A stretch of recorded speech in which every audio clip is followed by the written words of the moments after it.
I have literally abnormal amounts of caffeine every single day.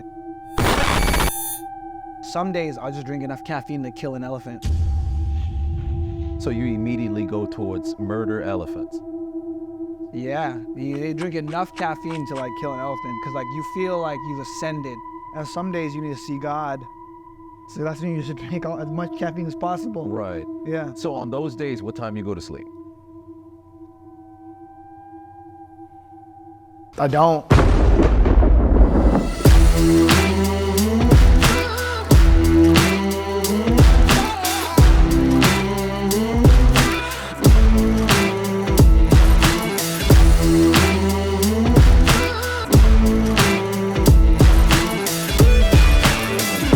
Ladies and gentlemen, boys and girls, it is I, the diligent, vigilant, meticulous, sagacious, conscientious, analytical, methodical individual, the chiseled Adonis. He is a serial entrepreneur, Filipino Prince Tycoon, Rene Lacad. And this is, we are Assiduous. All right. Man, I'm getting good at that. Yeah, it's rolling. It feels good. I know what's coming. The only difficult part is the diligent, meticulous, sagacious, analytical, the. But what's crazy is what I'm realizing is your audience, they know it. Oh, yeah. They know it. Oh, yeah. You know what's funny? No, not 6 people. 3 people in total I've ever met, like in public, who have been able to recite it back to me. Oh my God, are you the diligent, vigilant, meticulous, sagacious, analytical? Could you imagine? That's individual, the chiseled Adonis? Yeah, it is I. It is I. I'm actually Did I get it right? serial. Actually, no, I think you got it right there. The diligent, vigilant, meticulous, sagacious, analytical individual. Conscientious. Yeah. The diligent, vigilant, meticulous, conscientious, sagacious, whatever. Analytical. Diligent, vigilant, meticulous. Sagacious, conscientious. Yeah, something of that nature. The Chiseled. Right, but 3 people have met me in person and have been able to say it without having to stop to think. So I found that very, very nice, because it's a lot of word salad. But to be able to say that in one take, especially just watching, because I don't say it in every video, but I feel like there's a marketing lesson here. There's a marketing lesson here. Perhaps. It's branding. Because think about it, if you get no one has ever come up with that, that's strictly your thing. Right. So when people hear that, it's instantly you. It's audio branding. That's what I'm thinking about. I got that from wrestling, being a pro wrestling fan. Because growing up watching The Rock, Stone Cold, if you smell, everybody knew it's cooking. Stone Cold, and that's the bottom line, because Stone Cold said so. Triple H, I am the game, and all this other stuff. I got 2 words for you. Suck. Everybody had those things. The superstars, the influencers, the people that make it big, they have very distinct qualities that make them them. Right. Like Gary Vee, like hustle. Right. Like everyone knows what that is. They're like, why you gotta say it like hustle. like he's a weasel. No, but he really does say hustle. That's his thing. Fuck that, hustle. Hustle. You have to eat shit for 10 years. I'm gonna buy the jets. Like that's his thing. He's branded himself perfectly, right? Right. Andrew Tate's branded himself perfectly too. He does the like Top G. Like, haram. Yup. Brokey. You're broke. You're broke. Yeah. This Andrew Tate, like Jordan Peterson's branded himself very well. Why is that? You know, a lot of things of that nature. So it's like these people that have done it, they've created these personas. The fact that you can imitate them just goes to show that they've built an entire audio brand around them. Right. I think about that a lot. I'm like, damn, I'm not imitatable, which makes my stardom go down a little bit. You have, like, people can imitate you. That's interesting. When you're imitatable and people know who the impression is of, your stardom goes up. I would say so, yeah, because let's say if somebody wants to emulate you, or somebody they're really into whatever it is, they draw inspiration from you, and imitation, they consider that like the highest form of flattery. So since that's the case, all right, if I want to be like this person, I'm gonna do what they've done. And what's the first thing that you could do is probably try to imitate them.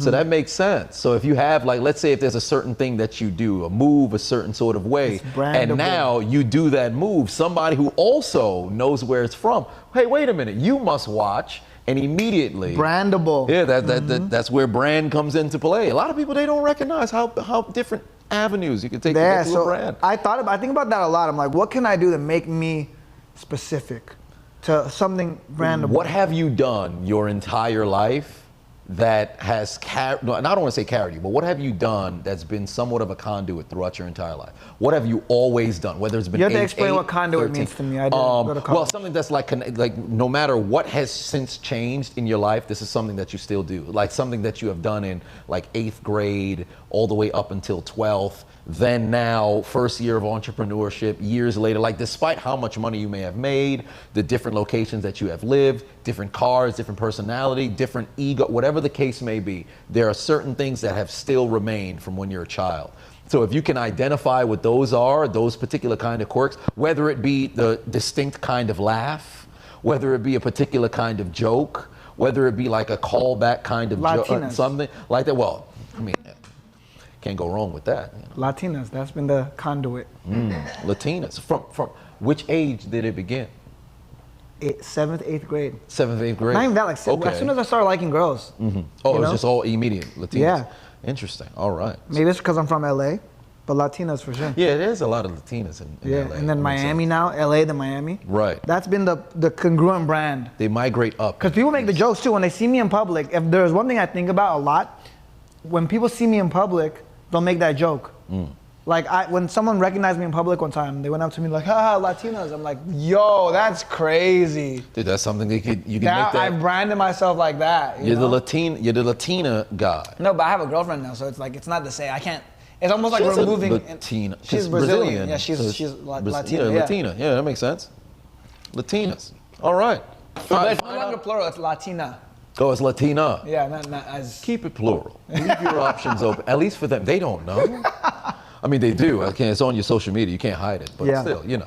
Yeah. One way or another, that's something that you could run with. Because that was one of the things that I had to think about when I was thinking about creating a brand for myself. Yeah. I was sitting there thinking to myself, man, what is something that can separate me from others? Well, no, you're unique though, because you have a character. Like your vocabulary is eccentric. Yeah. Eccentric. Yeah, you said it right. You said it right. Eccentric. I'm proud of you. you. Your vocabulary is eccentric. Round of applause, audience. Round of applause. You have a deep voice. You're very energetic. Like the other day, you put up a YouTube video. I watched it, bro. I kid you not. I watched it, and lately my ADHD's been bouncing off the roof. I can't watch interviews without zoning out. Right. I watch your entire thing just because you don't know what you're gonna say. Right. You be throwing some words in there just to throw them in.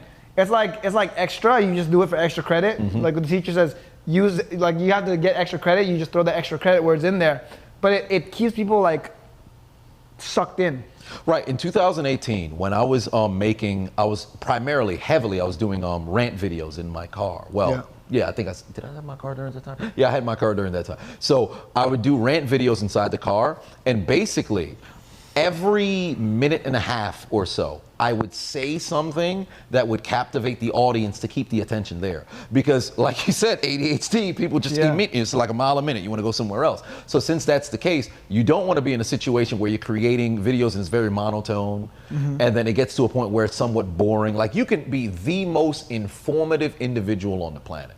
But if you don't have a charisma, a bit of charisma behind you, if you can't captivate the people who are watching, they'll just, this guy's boring. I'll go watch something else. Yeah. So you have to throw in either words, so wait, what did he just say? Or throw in a joke, or you say something outlandish, or maybe you increase the tone of your voice. So it's like I've studied with all of that. I think that's one thing that I have really good. I have no filter. So whatever comes to my brain, it just comes out of my mouth. Right. Pause. Right.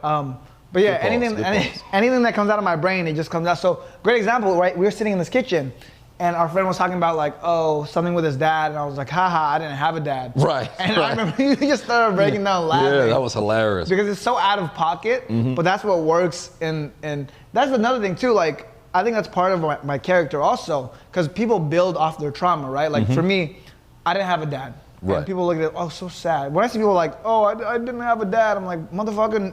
I didn't have a dad, LeBron James didn't have a dad, but we became great. Right. So you have to let that trauma fuel you, right? So, I don't know, I think people, one, just to segue, you have to be a little bit out of pocket in order to captivate someone. Right. But also, two, those negative things, you can use that to fuel you. Because I know for me, like, just to segue, growing up without a dad made me a monster, made me a beast. So, what do you feel like fuels you? Do you have a lot of trauma in your life? What fuels you? Childhood trauma. There's two moments in my life, two pivotal moments that I think helped me pivot in the way that I navigate. The first one, well, actually, I should say second, because the first one was ultimately my dad getting sick.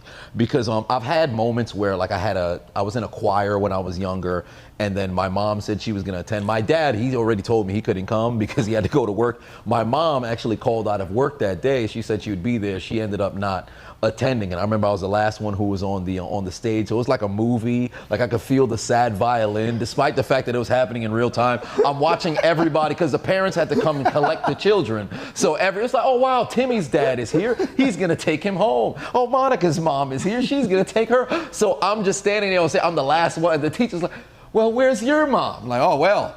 That's a good question. So I'm standing on stage as, oh boy, she's not here. So I had moments in my childhood where that happened, but the most pivotal one was I was entering 8th grade. It was September 4th, 2007. My father was heading to the hospital. He went to go check himself into the hospital, or perhaps go to the emergency room, but I think he was gonna check himself in because we had went to Niagara Falls a couple of weeks prior, and he had been feeling under the weather. Till this day, I have no clue what the diagnosis is. I think perhaps it was a cancer or something of that nature, but still, I have no clue. I don't know why my family's never told me. I've been searching for the paper, the medical reports, can't find them. But he checked himself into the hospital. He was in the hospital for 6 weeks. And when he was in the hospital, he had lost, I believe, between 60 or 70 pounds. So I looked at him damn near become like skull and bones, pretty much. And it was incredibly traumatic at the moment, because at the time, I've always had a 2-parent household, but my dad ruled the house like with an iron fist. So it was like, there's no relationship. I go to work, I provide for the family. My mom went to work too, but he was still like the head of the household. So since that was the case, it's like, well, you're here, but I don't really know you like that. And I never looked at it like, oh man, I don't know my dad or anything like that. I just thought, hey, that's the regular family dynamic. But when I saw him in the hospital bed, and there was a moment in which he did fall into a coma, but we were myself and my brother were on our way to on our way to his room. We were going up the stairs. I remember seeing my mom running outside of the room, calling for help and all that other stuff. I remember me and my brother looking at each other, what the hell's going on over there? So they held us and shielded us away from the room. So it was like, that's when reality came in. Oh wow, my dad could die. And I had no relationship or anything of that nature. So that was one of the traumatic experiences, because I'm there like, man, I have no real relationship with this dude or anything. It's like, oh, that's just my dad. So what I did was I ended up fueling that towards being able to captivate, or I should say cultivate, a relationship with him. Then over the course of many different years, it was my sophomore year of high school. I was 16 years old. I had just finished sophomore year. It was going into the summer. It was like 2 weeks after my birthday. I remember sitting on my front yard with my dad, telling him, hey, I'm gonna make it to the NFL. I'm gonna make all this money. You're not gonna have to work no more. I'm gonna do all this other stuff. Failed at everything. Never happened out. And then the second turning point moment for me was 2 years later, November 20th, 2011, my last high school game, right? And I was not this massive, amazing athlete. I was so run-of-the-mill average, whatever the case is, right? And it was our last game. We were in the playoffs, the semifinals, for the right to go to the championship. And for me, this was everything, because I had lost at everything in life, right? I had never won, never got to like the finish line or whatever. I was never number one. I never had that opportunity to be like, I'm number one, right? And I think in sports, it's very unique from every other career path or extracurricular activity, whatever the case is, because in sports, you have a champagne popping moment where you can say we're champions. There are certain, fields where you can do that, but primarily sports is like the number one in that area. So you play to win the game, as Herman Edwards would say, right? And it mattered so much to me. I was a dude who was in the basement training like 3 hours after I get home from school. I used to do 300 push-ups a day for 6 straight years. Just going crazy. And I'm just envisioning this moment. I'm like, man, we're one game away from play. And everybody has the daydreams of hitting the game-winning shot, catching the game-winning touchdown. And the week prior, we were up by 1, and it looked like everything was unfolding in the first, I guess, wild card, if you will, game in the postseason. We were able to put them away and win the game. And then in this game, we're trailing by 1 point. We're down 19-0. We come all the way back. Now it's 27-26. We kick an onside kick. We get the ball back. Our offense is on the field. And I'm just there like, yo, this is the moment. Like, we're going to get the game-winning touchdown. We're going to go into the end zone. And I had never in my life been optimistic This was the first time in my life I had been optimistic. So I'm like, I can envision going to the championship game where it's like a minute, 30 seconds remaining. Yeah. We're a few plays away. We throw an interception, we lose. In that moment on the field, everything stopped, everything changed. But there was a moment in the game, and this was the turning point that truly shaped my entire life, right? Where it was a 3rd down and long. I'm playing outside linebacker. I can envision, I'm getting goosebumps right now. And I can envision it. It's 3rd and long. And I talked to my defensive end and I asked him, I said, hey, should I blitz here? Because I know what play they're gonna run. They're gonna run a wheel route running towards the left-handed side because they ran it earlier 2 quarters before. Mm-hmm. And I was a student of the game, so I knew it. And he said, I don't think you should, just in case they do anything coming backwards. I said, all right. The whole time I'm thinking to myself, just go. Because when you think of the best players who have ever played, you think of the Kobe, best people, right? They've always had that dog. Moreover, they had that just fucking go. You don't need no permission. You may go make a play. Yeah. And I didn't do it. I stayed and I dropped back into coverage and I'm counting in my head. 1, 2, 3. It got to 7 seconds. I could have made it there. Yeah. And all the dude did was throw the ball out of bounds. I could have made it there. And then that sat with me. It haunted me. After we lost the game, that's the only thing I could think about. Still, till this day, that's what fuels me. Because I'm like, I can never not bet on myself. Because in that moment, that was one of the opportunities that I actually was cognizant of, having the chance to bet on myself. Yeah. Because even if we had won, if we had lost, or I should say, if the play was, if I had sacked the quarterback or they had, went back the other way and found a completion or something, then it's on me, and I know it's on me. Versus living in that what if realm. Yeah. I agree with that. With basketball, I feel the same way, right? Let's say we play basketball and I pass up on the last shot. Even if it's the right play and someone misses the ball, I live with that like, fuck that, I should have just shot it over 5 people. 100%. Taking it myself, because at least if we lose, it's my fault. Exactly. I take control of my destiny, right? Because even at the end of the day, if I pass it and they miss, it's still my fault. It's not their fault they miss, it's my fault for giving them the ball. So I agree with that 100%. Yeah. I think a big part when it comes to a lot of the trauma leading you is you have to let that turn into an emotion. So trauma itself will not lead you, but allowing it to turn into an emotion is powerful. Because for me, right, I grew up with no dad. And I see people that grow up with no dad and they become products of the system. For me, I let it make me angry, right? I'm angry at the world. The world is not fair. Why do these kids have dads and good lives and I have my mom and she can't afford anything and my life sucks and I'm broke? And that anger is like, okay, fuck that, I'm gonna change everything. I'm not gonna be broke. Like I use that anger to push me harder. And when you go to therapy, you lose your swag. Like I think we talked about this before. Yeah, you mentioned earlier, you no longer have that anger. So it's kind of fucked up. This is my intrusive thoughts.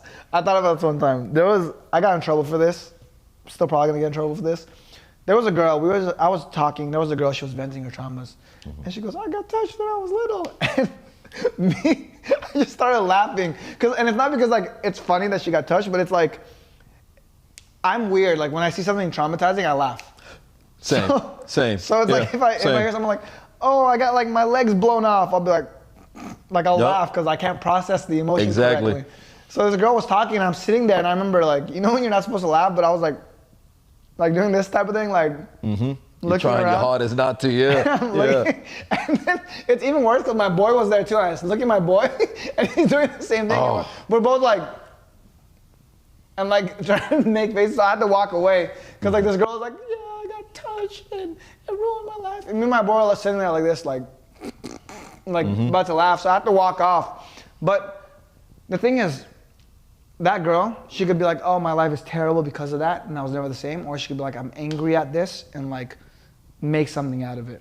Right, because you have to find a way to overcome. You have to, because ultimately it's like, what's the alternative, right? What are you gonna do? Are you gonna let this dominate you and then redirect wherever it is that you're going in life? Or do you wanna take command and control of the situation, despite that it could have been something that's completely out of your control? Let's say someone harms you, right? Right. Are you gonna let them harm you for a week of your life, or you're gonna let them harm you for the rest of your life? Right.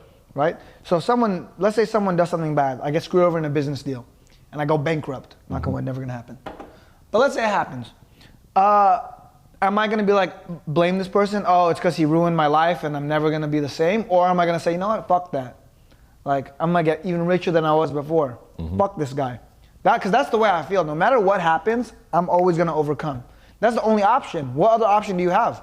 You don't. You don't. There is because you're gonna either let this demon, stay where it is that you're at. Because no matter what it may be, because there's different tiers. Of course, with dark humor, you'll have where you can find humor in it. But with any sort of trauma that one might have, you have to find a way. You have to find a way to unlock. Yeah. And put that away so you can move forward, right? And I think it comes down to just being able to take accountability in your life, right? Because again, even if it's a situation to where it was out of your control, you're now in the driver's seat. It's still technically in your control, though. No, it's in your control to move forward from there, because you can't just stay there. Like let's just say, unless you're in a spot where it's like, all right, you're a prisoner, you're underneath somebody's rule. You could always run away. Things could be tough, but would you rather be in the stuck here in the trauma or try to escape from it? Now, it's not easy. It's incredibly tough, but try to develop a plan when you're going through it, because people will go, oh, that's very tone deaf. You have to be able to empathize. No, I am empathizing, but ultimately there needs to be a solution. Every problem has a solution. You have to identify the solution. You can't sit there, know that you're going through shit or you've been through some shit and you refuse to change the fact that the shit is controlling your entire life. That's why it's called battling your demons, right? Exactly. People say, like, I'm battling my demons. Like, bro, you are battling your laziness. That's not a demon. A demon is true trauma. Yeah. Right? A demon is something bad has happened to you. In my case, I had no father growing up. That's a demon you battle. If you're saying, I'm battling my demons, no, you're playing PlayStation all day. That's not really a demon you're battling. That's like your fucking laziness. So naturally, it's called battling your demons because it's difficult. It's supposed to be difficult. Right. Life is not supposed to be easy. If it was easy, everyone would do it. But those people that want to be great, that want to live extraordinary lives, like, there's going to be a mountain for you to overcome. And you should look at it as like, okay, here it is. This is the battle that God has given me. I'm gonna overcome it, right? You have to look at it as a challenge. Right. I tell people that all the time. Whenever you have any hardship, don't look at it as a hardship. Look at it as a challenge to overcome. And when you look at it as a challenge to overcome, your entire perspective changes. Because it's no longer like, oh no, poor me. It's more so, okay, how do I do this? And at the end of the day, once you overcome that challenge, a bigger challenge is gonna be in front of you. Right. Right? The more successful you become, the bigger your problems become. Oh, 100%. 100%. People think, well, man, I'll make all this money, I'll become successful. Now I won't have any issues. You just got bigger issues. Your issues are worse. Yeah, it's like more money, more problems. Literally, more money, more problems. But then your capabilities of dealing with the problems now increase because you've worked through those muscles. Yeah. Because it's like if somebody wins the lotto, now all of a sudden you have all these different money problems, you have all these different uncovered traumas that you haven't dealt with. You think the money's just gonna solve everything. It's not, because you ain't worked through those muscles. So if you now work through when you're at the bottom and then you grow, as you continue to grow, you now won't be affected by those minuscule things that was holding you down 10 years ago. You've now been able to move past. It's not easy. It's always gonna be difficult. It's always gonna be difficult. Please don't think this is one of those situations where you can just, all right, it's gonna be overnight. It's day and night. I feel like shit today. I'm gonna feel amazing tomorrow for the rest of my life. No, it's always going to haunt you to a particular degree, but it's how you deal with it. You have to set up a plan, set up a game plan, make that happen. And a lot of people, they talk about, and I've seen in the comment section people talking about accountability or stuff like that, where whether it's I feel like I'm not in control or I have no direction, I'm not too sure where to go. There's certain things that you have to do. For one, self-reflection. Identify in your life where things may have gone awry. You find out what you could have done differently in those moments. Then own your mistakes, no matter what it may be. That aids you in having the perspective necessary to go and grow. The thing is, the biggest difference I see with rich people, successful rich people, and other people, rich people, they take accountability for everything in their life. Yeah. Every single thing that happens to you is your fault. It doesn't matter what it is. Your girl cheats on you. As a man, if you're accountable, you say, it's my fault. What did I do wrong? Why did she cheat on me? What aspect was I missing, right? I think the issue is a lot of guys be like, well, she's a hoe, and they blame stuff they can't control. She's a hoe, that's why she cheated on me. Well, it's your fault, because if she was a hoe from the beginning and you dated her, exactly, it's your fault that you got cheated on still, exactly. Right? You ignored the signs. You ignored the signs. So accountability, with successful people, they're accountable for themselves, everything that happens. If a guy rear ends me, right?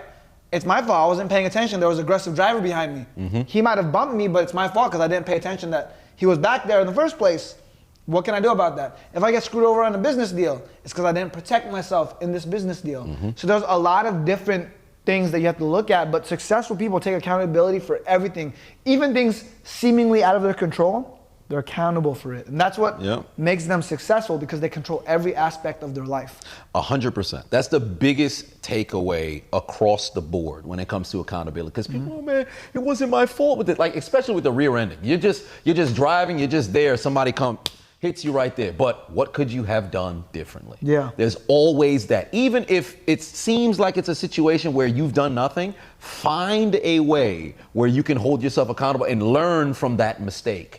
Because they always, what is it? The wise man watches the smart man make the mistake and doesn't make the mistake at all, that they say. So you got to be able to identify that way. And then, of course, apologize when you're wrong. I think that's the biggest thing. Never feel as if you're too big to go and apologize. I think that's very large as well. And then, of course, you have to be able to seek feedback, because I think that's the biggest thing that people who are truly accountable are able to do. Because, of course, you need the emotional awareness and stuff like that. But if you feel like nobody can tell you about yourself, nobody can talk to you and tell you when you're fucking up, you'll never be able to hold yourself accountable, because you're not even letting other people hold you accountable. It's one thing to hold yourself accountable. If you can't let other people hold you accountable, then how are you ever going to be accountable? I think a big part of it too is like people are in denial a little bit, because the truth is a painful thing. Right. So people don't want to face the truth, so they'd rather live in their delusion, because it's safe there, right? It's safe in a safe space. They don't have to worry about the truth. Let's say you're out of shape.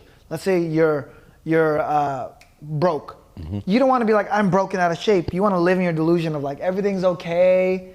Let me turn on my Netflix. Let me put on my show, and let me ignore the world's problems.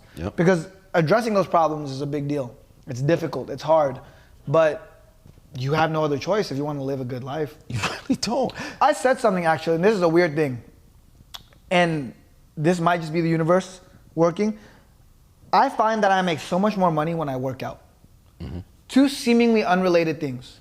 But when I go to the gym, I just make so much more money.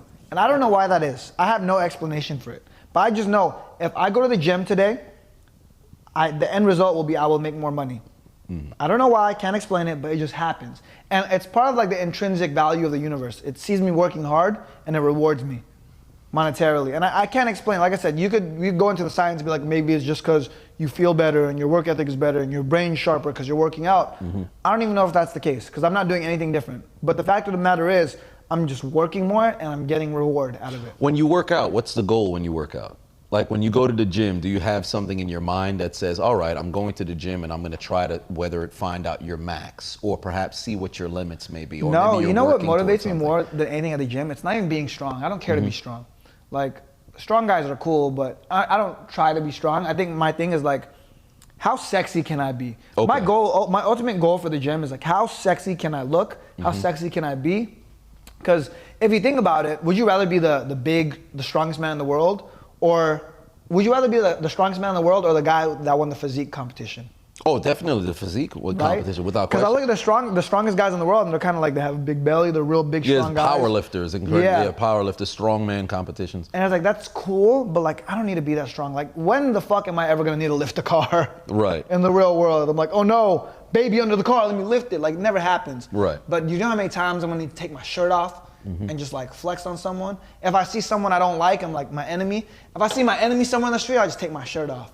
Like, yeah. You think that's enough to slow them down? I mean, if they're your enemy, what enemy in what aspect? Like, you think enemy in like business, or enemy in like any aspect? It doesn't matter. So just take off your shirt, bam. I can't. The abdominals. No, because then he'll look at me and be like, damn, he's buffer than me. He looks better than me. And like, now what if your enemy's more buff? Head. Then what? That's the point. So that's why I need. That's why I need the gym okay, for. all that's right. Why I'm putting up so the weight. Maybe, because I'm trying to see if I can unpack how there's a correlation between the gym and then ultimately with you working and making more money. Because ultimately, if you're working towards the goal of more sexiness, right? That's more sexiness. You're in the gym to get sexy, right? Then you're working so you can make money. Money also is attributed with the sexiness. Yeah. So ultimately, I think maybe it could be you go to the gym in an effort to go and get more sexy. But the money also is an effort to get more sexy. So ultimately, the goal for the gym and money, both to get more sexy. Perhaps that's what the connection is. Bam. Psychology. Yeah. Right. No, right. So the way I see it, I think every guy should aspire to be Batman. Right. You should aspire to be Batman. If there's any superhero, buff, you got no powers. Fight, you should make money, you should be charming. Because like Batman's like the ultimate human as like a man. Like you just become Batman. Bro, if I could become Batman, listen, my life, all your problems will be fixed. What problems? I guess you have dead parents if you're Batman. Well, yeah, I mean, but everybody, at one point, you can't escape death. There's nobody who's been alive forever. Fair. Like, there's an omnipresent human. I'd love to meet them. So What's at your some secret? point, I will be Batman. Perhaps, who knows? You could find something in the future. They might make some sort of pill or something. Maybe you might make the pill where you're able to live forever. I don't know. Maybe take some blood from like the presidents of the world, because all of their parents live until they're about 90 or something of that nature. Like, That's it's ridiculous. crazy. I was looking at the Isn't Joe Biden like 90? No, he's 8. No, is he? How old is he? I think he's 80 now. Joe Biden's what? 80, 81? 80, 70, He gotta be 78? old, bro. 79? Dave's gonna look it up. No, he might be 74. Oh, he's 80. Well, there it is. damn. Yeah, so he's 80 years. He's been around since the Depression. Well, not really. It was after the Depression. The current one or the one? Well, he's been through a few. He looks confused, so he doesn't know. For him, it's just Throwback Thursday. He's like, yo, man, I miss the good old days. Let me turn America currently as it is. Who he don't know what's Let me going turn it back to how it was back in my day. Right? It's crazy. They're old, and the individuals are old out here. I forget where I was going with it. You know what else to say? You know what's crazy? Some people are older than like fucking the internet. Yes. And they're older than like for me, it's gonna be a trip when I go to my kids. I'm gonna be like, I am older than the internet. Right, to a particular degree, yeah, you're older to social media at least. Definitely I'm older than social media. Because Queen Elizabeth, she was born in 26. She was, I believe, if I'm not mistaken, it was either her or the prior owner of the lines. They were both, no, I think Queen Elizabeth, yes. And also Prince Charles before he died. No, not Charles, Prince Philip before he died. The both of them were older than sliced bread, because apparently sliced bread had began, I think, in 1927 or 20. So they were older than sliced bread. That's incredible. How the fuck are you older than sliced bread? First of all, like what? Yeah. Did they just not slice bread back in the day? They just ate the loaf? They're like, oh yeah, look at this That bread. was, I remember when I Googled it, I'm like, so what were y'all eating? Like, cause knives existed. The dude, whoever invented sliced bread, snapped. They were like, they got bread and they were like, man, let me just. Exactly. Oh! Exactly. Because you know it's funny, even when they say, oh, the wheel cars, because when the Model T and all the other cars, there was a video, it was on Twitter, I saw when they had the evolution of Mercedes vehicles, right? I don't know if it was 1949 or 1959 is when they started to change the aesthetic of it from what looked like those like wagoned cars into what we see today, and then they different variations and growing from there. And I always thought with innovation, like what goes through their mind when you're the first person to do something, right? Like the person who, although it's left field, who was the first person who invented, well not invented, but discovered masturbation? Like how did that work? How did that happen? But I think with that's like a natural human thing. No, it's a negative, because would you naturally just? Because I have dogs. No, because I have dogs that do it. They just really? Yeah, dog masturbators. They be licking themselves up. Oh, I figured they were just doing that to clean themselves. Hey man, listen. Perhaps. If you're looking down there, you cleaning yourself? Well, fair enough. I mean, dogs. Apparently, somebody had told me dogs just really like being dirty.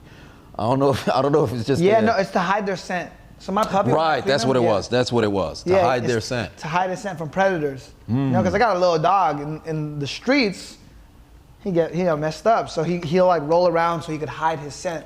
No one will find him because we make him smell like perfume and he smells good. So he doesn't like that very much. He wants to be hidden. He don't want to be a bitch ass dog. Just gonna be. No, but listen, my dog is a bitch ass dog though. Like he's the biggest pussy ever. Like I don't know. We were in Brazil and we seen some street dogs. These are the ones that are all dirty. They're like cracked out. They move like this, and they're like they look at you. They bite. They're like street dogs. They survive off anything. Right? My dog, you got to give him the right water, otherwise he starts getting allergies. Oh, good God. So yeah, you got a bougie dog. You know? Yeah, but that's how people are nowadays too anyways. Fair enough. Fair enough. Just sparkling water. Yeah, they need sparkling water. Smart water, essential alkaline. If you walk into a nice restaurant anywhere in Miami, everyone's extremely soft. Extremely soft.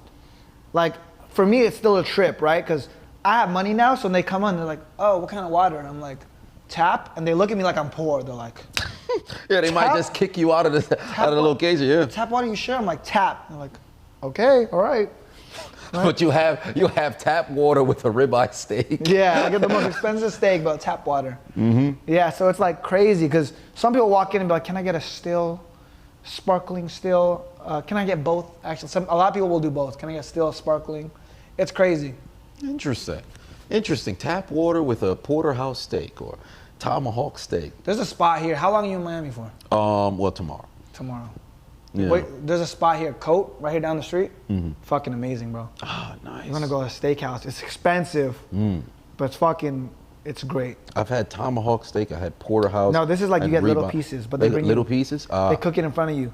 Oh, really? Yeah, Nice. it's good. It's gonna run you up. You're gonna spend like $1,000, but Good steak. Can't go wrong with good steak. it's as far as steaks go, they bring you the best cuts of meat in the world.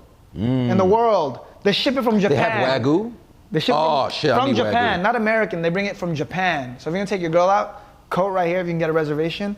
Bet. Bro, that's a good idea. It's definitely like when I say it's literally some of the best cuts of meat in the entire planet. It's fucking amazing. Bet. Say less. With the Coat. Say less. I'll look into that. I'll definitely look into that. I'll take accountability. I'll look into that and I'll go find out. Because of course, I think this is the last step. Of course, as it pertains to taking accountability, is setting goals, taking action.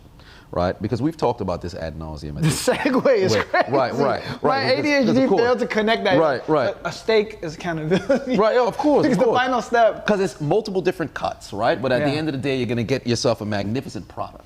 And ultimately, with accountability, there's multiple different aspects, but you'll get a product at the end, which is true accountability I need a piece so across bad. the board. Yeah, you go take a piss. Sorry. Let me talk to the people. I'll take a to the people. Right? So essentially, this is what you want to do as it pertains to accountability, right? You want to be able to own your mistakes, and also you want to be able to learn from your mistakes. These are two crucial parts of being able to take accountability. But above all else, right, not just seeking feedback or being able to accept feedback from the masses, being able to apologize when you're wrong, and of course, being able to have some form of self-reflection. The biggest part of accountability is being able to set goals and then take action. Be a man of your word. Be a woman of your word. Don't be somebody who's out here selling lip service. That's ridiculous. I'm gonna go out here and do 50 push-ups every single day for a month. All of a sudden, month 5, or I should say day 5, you've now stopped hitting the floor. Push the floor. You said you were gonna do it, right? You see yourself every single day. You cannot allow yourself to look yourself in the mirror and be a failure. You said you were going to do something, go ahead and do it. There's no problem in failing, but there's no honor in not trying. You got to be out there going 110% if you're going to hold yourself accountable. All right? So make sure you hold yourself accountable every single day. It's important. You'll never be able to move past your childhood traumas, your adulthood traumas, whatever the case may be, if you don't hold yourself accountable. You have to be able to take control of your life. You understand what I'm saying? This is big. It's very important. It's incredibly important. But now you take a moment to talk about your self-accountability journey, right? What is it that you had to do to get yourself to this point here as it pertains to just accountability? What was one big thing that you said, I got to cut this out because this is holding me down. This is an anchor. I think for me, I'm a big seeker of cheap dopamine, like everyone else. Right. And naturally, you're going to gravitate towards that. So the way I see it, anything that is way too enjoyable, I will cut it out of my life. I like to live in the mud, you know? If I'm having fun with something, I cut it out of my life. Let's say I go and get a nice steak, cut it out of my life. I will refuse to eat something good every single day because it's just too enjoyable. Or I'll refuse to not work out because it's too enjoyable. I'll refuse to I don't know, have too much sex because it's too enjoyable. I will cut anything that's too enjoyable out of my life because anything that you do way too much, it's not going to be good for you. Right. I think that's a big part of it because then you're forced to do something else that's not as enjoyable. So let's say you're where normally throughout the day, I'd be watching TV. Too enjoyable. Replace it with something else. I'll go on my computer and I'll start working. I'll go to the gym and start working. Once I replace that with once I replace something enjoyable with something that's not enjoyable, the quality of your life starts to change. Then you start getting used to doing things that are not enjoyable. It becomes part of your routine. And then from there, I mean, as far as accountability, at the end of the day, you really just have to ask yourself what kind of life you want. I feel like all this advice we're giving is cliche, right, which is why it's frustrating, but it's just literally just the truth. Right. You know, and you can't really give any other advice other than that. Like, right. That's really what it is. 100%. And I really like that as it pertains to take away something that you're really enjoying and then replace it with something that perhaps you're not enjoying. Yeah. Just in that retrospect, you're in a spot where, okay, this is making me feel this way and it feels amazing, but it's now neglecting what is it you want to do. Because it's not like, all right, life is great, you're doing everything you have to do, and now all of a sudden you no longer want to do something that you enjoy. No, if your life is not so great, and you're lacking heavily in, like, whether it be your business, your fitness, your relationship, whatever the case is, something has got to be sacrificed. So what are you willing to give up to go up, right? For me, my biggest thing that I always looked at and said, all right, I've got to make sure that I'm on cue, has been procrastination. I'll say, all right, I'll do something. And then although I would do it, I wouldn't do it in a particular kind of time frame. So I'd say, okay, if I'm procrastinating, I'm not on top of my stuff. When I said I was going to be on top of my stuff, I got to give something up. So, all right, cool. What is the punishment? I would tell myself, all right, I can't go to sleep until I do about 500 push-ups if I don't do this thing. I may enjoy doing push-ups, but guess what? It's 11 o'clock now. So if I don't get this thing done by this particular time, when I know, and I won't set something that's completely crazy. Like, I'm like, all right, I'll just finish this entire project in 1 hour. That's crazy. But if I told myself in the beginning of the day, hey, I was going to get this accomplished, and I procrastinated all day, now I'm looking at the clock like, oh, wait a minute, I got 1 hour to get this thing done, or I'm going to have to hit the floor, and I can't go to sleep until I do this thing. So you have to find a way to hold yourself, what's a penalty that you can put over there? Yeah. So that now with procrastination, I've worked my way towards a point where I don't procrastinate as much anymore. There's still moments in which I do, and I punish myself for that. But you have to figure out a way to do that. And I agree with you with saying things are cliche, but of course, I think a big thing too, I think one really big takeaway people can take from this, you should get someone that's accountable with you. Right. Because self-accountability is hard a little bit, because let's say someone says, I'm gonna punish myself, but guess what? They're like, nah, I'm not. They just don't do nothing. The second that you just stop being accountable to yourself and you have no one else to hold you accountable, you're done. So a big part for everyone is like, find someone else to hold you accountable. Let's say you're, living with your brother, and your brother's telling you, hey, you gotta do this because I'm gonna do this, right? And if someone else is doing it, you're like, fuck it, I'm gonna do it too. The second that you're by yourself and there's no one else to hold you accountable, it's easy to fall off, it's easy to give up. So in order to be the most accountable, I think having an accountability group, an environment, something like that, that's when you can crush it. That's big. Find like-minded people. And I tell everybody just one thing, right? There's probably, we could close on this, but there's one thing that I would want the people to go out there and do, right? Either if you're a extrovert, introvert, ambivert, whatever the case may be, talk to somebody new every single day. I'm not talking super in-depth conversation or anything of that nature, but just talk to somebody new every single day. If you're somebody where you want to start something, or you want to break out of your shell, you want to step out of your comfort zone, that's the easiest thing you can do. You're walking down the street, hi, how you doing, whatever. But don't like just, oh, well, I waved at somebody, I'm good for the day. Just something small. You start somewhere small, and then you'll be able to build from there, and you'll never know. You can find that person who can now connect you with that network that you've been yearning for your entire life, that can turn your life around, whether that's going out there and aiding you in overcoming the childhood trauma, or it can aid you in taking accountability for your life, business, relationship, whatever the case may be. These are things that are incredibly integral to your personal growth. 110%, man. But you nailed it. Yeah, somebody got to tell them, Hey, man, you snapped this episode. This is the Chisel the Adonis episode. I thank you. You snapped on this one. Yeah, it's a Macho Man Randy Savage shirt. It's the Macho Man Randy Savage shirt. But nevertheless, I am the diligent, vigilant, meticulous, sagacious, conscientious, analytical, methodical individual, the Chisel Adonis. He is a serial entrepreneur, Filipino Prince Tycoon, Rene Lacard. And we are Assiduous. Woo!